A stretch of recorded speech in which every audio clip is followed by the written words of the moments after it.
Mindset ng mga ibang content creator na kapag nagkaroon sila ng violation, si Meta ang sinisisi. Huwag ganon, beshi. Walang kasalanan si Meta kung bakit ka nagkaroon ng violation, kundi ikaw mismo ang may kasalanan, ikaw ang may kakagawan at hindi si Meta. Kaya nga meron siyang policy and guidelines ni Meta para yun yung sundin natin. Nandoon lahat yung mga bawal at mga dapat nating iwasan. Kaya kung alam mong bawal na yan, wag mo nang gawin pa. Pero yung iba kasi guys, hindi na nila iniisip kung may violation ba yan o wala. Basta ang mahalaga sa kanila is para dumami yung views nila or para lumaki yung engagement nila. Tapos kapag nabigyan sila ng violation, tsaka sila magagalit kay Meta.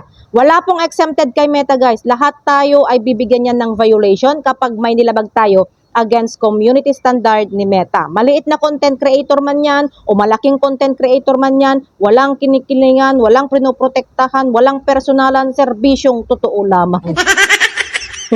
Kaya nga kung nagkasala ka, panagutan mo yan.